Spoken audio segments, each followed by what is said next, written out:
This is my 2011 Acura TSX Wagon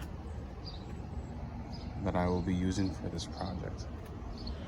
It is a little bit beat up, but that's okay considering it has well over 300,000 miles on the clock. This car is powered by a 2.4 K24 engine with an automatic transmission. And my plan is to take this out and replace it with this. This is a J35 V6 powering this 2012 Honda Accord Coupe. It is paired to a 6-speed manual transmission and has a little over 200,000 miles on it. I got a great deal on this car since it was totaled in a car accident. Luckily for me though, it is still completely drivable and is going to serve as a great donor car for this project.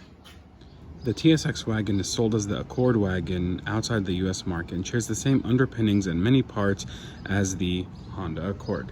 Even though they look very different, they share a lot of the same parts. So the plan is to transplant the engine, transmission, subframe, clutch hydraulics, and everything else I need from this car into that one. I've never done something like this before, so I have very little mechanical experience, but I'm good with my hands and decent at taking things apart and putting them back together. But I'm not a mechanic by any means, so it should be an interesting project. I'm starting with the Accord. First, I'm going to drain the fluids and take apart what I can from the bottom, including the axles and whatever I can reach. Then I'm going to take apart what I can from the top and see if I can get this in as big of a piece as I can so that I don't have to do too much work outside the car. I don't have a lift to lift up the cars, so I'm gonna be using jack stands and I'm going to be on my back for a good portion of the project. We'll see how it goes.